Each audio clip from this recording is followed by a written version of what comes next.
There are quite a few trials now, several trials which have shown that the immunity after the first and the second vaccination gradually comes down. Now, how much time it takes for the immunity to go down or the antibody levels to go down, it varies from place to place, from country to country, from in different individuals, depending on your age and a lot of other things. For example, in older individuals, it would come down faster. So if, let's say, on an average, you would say that the immunity would last 6 to 8 months. That is the rough estimation in the studies that have come through so far. Although you require much longer follow-up period to be very sure about this aspect. But roughly it is presumed that 6 to 8 months, probably even longer, would be the answer. But it varies so much. Now, if the last wave or the last vaccination in India, now I'm giving the example of India, was done in the summer. In fact, it started in January, something like 13th of January, I think. So then people, the healthcare workers and the frontline workers were vaccinated, let's say in the month of January, and the second dose in February or March. We already have 9 months now to that. So we all probably are already vulnerable.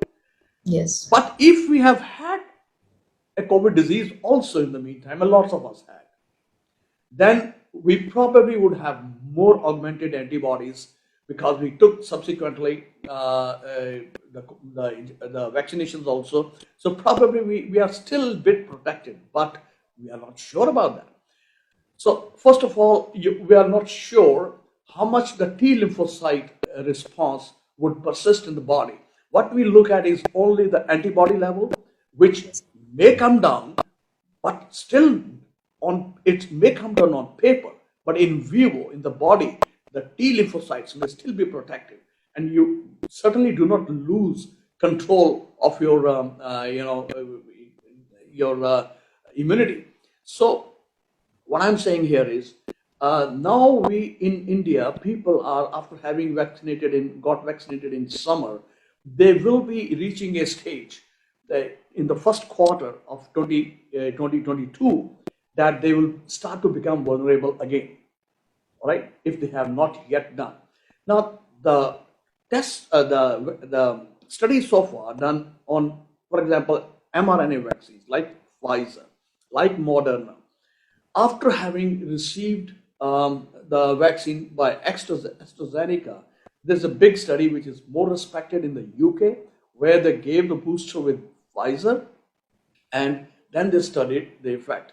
It was found that it certainly improved the response in augmenting the antibodies, and thereby presuming that the efficacy would be much better after the third shot.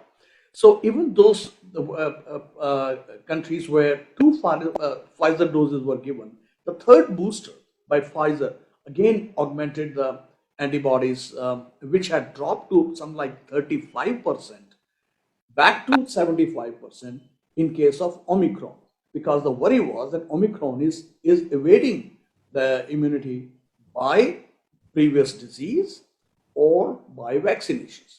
So that is true. So the vaccinations are not as effective as they were against the original Wuhan virus or the Delta virus and other variants.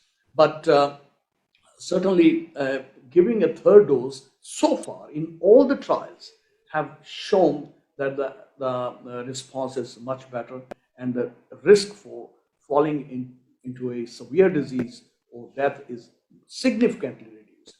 That is why we are looking at the